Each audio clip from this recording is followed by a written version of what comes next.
আজ 21শে ফেব্রুয়ারি মহান শহীদ দিবস ও আন্তর্জাতিক মাতৃভাষা দিবস। আমি উপস্থিত আছি আদমদীঘি উপজেলা শহীদ মিনার চত্বরে।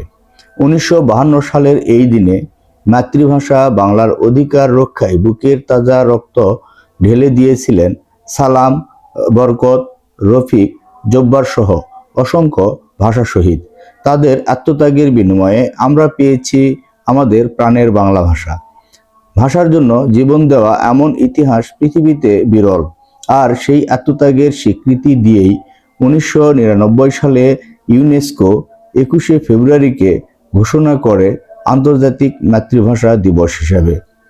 আজ শহীদ মিনারের বেদিতে ফুল দিয়ে আমরা শুধু শ্রদ্ধা জানাই না, প্রতিজ্ঞা করি বাংলা ভাষার মর্যাদা রক্ষা করব, শুদ্ধভাবে বলবো, ভালোবাসবো। 21 মানে মাথা নত করা, 21 মানে আত্মত্যাগের চেতনা, 21 মানে বাঙালির অহংকার। শ্রদ্ধা ও ভালোবাসায় স্মরণ করি সব ভাষা শহীদকে। আমার ভাষা, আমার গর্ব বাংলা।